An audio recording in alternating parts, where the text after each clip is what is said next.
Hello guys, कैसे हैं आप लोग। अपनी कुर्सी की पेटी बांध लीजिए, चलिए सीधा एपिसोड स्टार्ट करते हैं। जांग जुआन किसी से कॉल लगा देता है। जांग जुआन कॉल वाले से कहता है, हेलो, प्लीज मुझे एक शेयर खरीदने में मदद करें। इसका कोड 08752X है। बस 3 मिलियन शेयर खरीदने हैं। कॉल वाला जांग जुआन से कहता है, बॉस, यह स्टॉक एक ट्रैप है।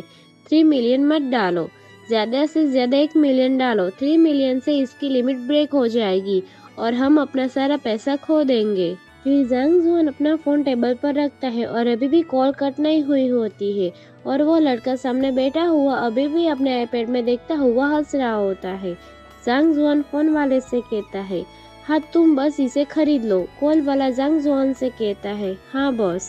वो लड़का एटीट्यूड में जांग जुआन से कहता है, क्या 3 मिलियन? इस शेयर की वैल्यू की बात करें तो यह बाल्टी में पानी की सिर्फ एक बूंद के बराबर है। फिर वो लड़का अपने आईपैड में एक ऐप खोलता है। वो लड़का जांग जुआन से फिर से कहता है, मैं देखना चाहता हूँ कि तुम सब कुछ जानने का दिखावा क्यों कर रहे हो।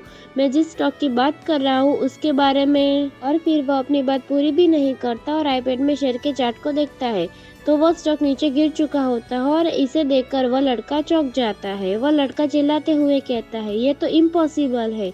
वो लड़का सोचता है, ये स्टॉक तो गिर गया। कॉल वाला जांग जुआन से कहता है, बॉस, मैंने तो सिर्फ 7 लाख ही खरीदे हैं, लेकिन दूसरी पार्टी पहले ही बाहर हो गई है। कॉल वाला फिर से जांग जुआन से कहता है, बॉस, मैंने तो बस इतना ही खरीदा था कि ये हेरा फेरी करने वाले कुछ रिएक्शन दे, लेकिन ये सब तो नौसिखिए हैं जो अभी भी स्कूल से निकले हैं। धोखाधड़ी के उनके तरीके इतने घटिया हैं कि सिर्फ 7 लाख की धोखाधड़ी कर पाए हैं। दूसरी पार्टी पहले ही बाहर हो गई है। फिर उस लड़के को पसीना आने लगता है और उसका ईगो नीचे गिर चुका होता है। मुझे तो लगता है कि इसके ईगो के साथ साथ इसका पैसा भी स्टॉक के साथ डूब गया होगा, इसी कारण इसकी हालत ऐसी हो गई है। वो लड़का सोचता है, मुझे अपने सैद्धांतिक ज्ञान पर हद से ज्यादा ईगो था। वो लड़का फिर से सोचता है, दूसरों की नजरों में मैं बस एक नौसिखिया हूँ जिसका जिक्र करना भी बेकार है। तभी घर की घंटी बजती है और तुरंत ही किंडू चौंक जाती है। किंड्रू कहती है, लगता है कि टीचर वापस आ गए हैं। तब एक थोड़ा बूढ़ा आदमी घर में आता है जिसने एक जैकेट और चश्मे पहने होते हैं, जो मार्केट से सब्जियां लेके आया होता है क्योंकि उसके हाथों में सब्जी का भरा बैग होता है। फिर तुरंत ही किंड्रू उसकी टीचर के हाथ में से सब्जी का बैग ले लेती है। किंड्रू अपने टीचर से कहती है, टीचर, ये वही व्यक्ति है जिसके बारे में मैंने आपको बताया था, जांग जुआन। तभी जांग जुआन उनकी ओर हाथ हिलाता है। जांग जुआन उस बूढ़े आदमी से कहता है, अरे, हम दोबारा मिल चुके हैं। और वो टीचर जांग जुआन को देख के हद से ज्यादा चौंक जाते हैं। टीचर जांग जुआन से कहते हैं, ये तो आप ही हैं, आखिरकार ये तो आप ही निकले। ये देखकर किन्नू थोड़ा शॉक हो जाती है और बारी बारी से जांग जुआन और टीचर की तरफ देखती रहती है। किन्नू अपने टीचर से कहती है, टीचर, क्या आप जांग जुआन को जानते हैं? टीचर किन्नू से कहते हैं, मैंने उन्हें दूसरे नाम से जानता हूँ। फिर कोई पुराना फ्लैशबैक या फिर उस बूढ़े आदमी की यादों में जांग जुआन दिखता है जो एटीट्यूड में किसी जगह खड़ा होता है और जिसके पीछे शहर की ऑफिस के लोग बहुत ही खुश और जांग जुआन के ऊपर पैसा उड़ा रहे होते हैं। टीचर किन्नू से कहता है, God of wall street.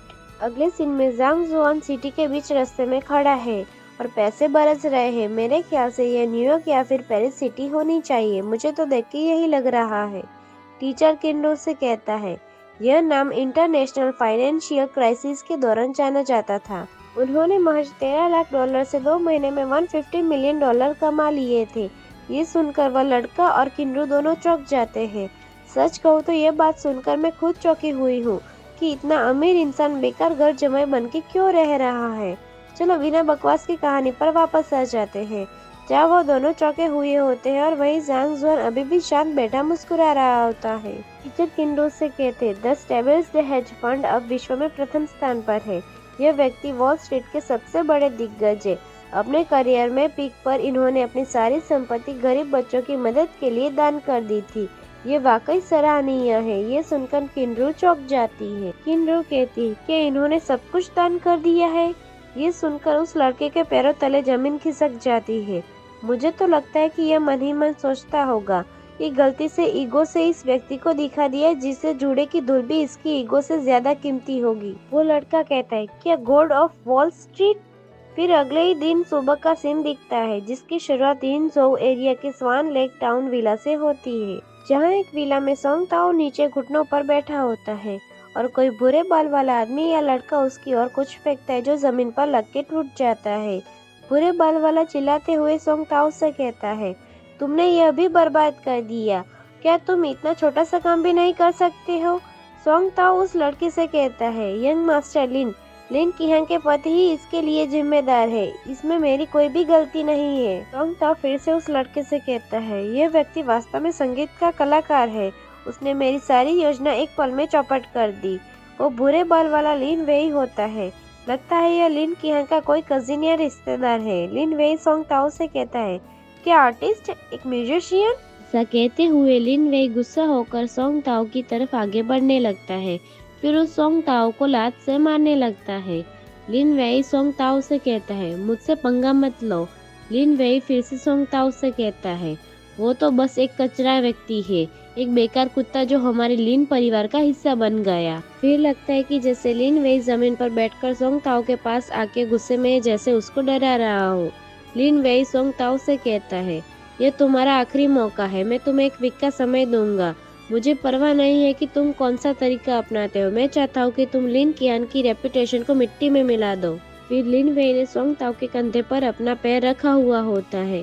Song ताओ लिन वेई से कहता है, मैं अपनी पूरी कोशिश करूँगा। फिर कुछ समय बाद का या फिर किसी दूसरी जगह इंटरनेशनल सम्मेलन एवं एग्जीबिशन सेंटर इंजोउ का सीन दिखता है, जहाँ की पार्किंग में काफी सारी महंगी गाड़ियाँ लाइन में खड़ी होती है। वहाँ पर मिशेल और किहान भी आए हुए होते हैं। मिशेल सीढ़ियों के ऊपर की तरफ और लिन किहान नीचे खड़ी होती है, या फिर किहान नीचे से ऊपर जा रही होती है।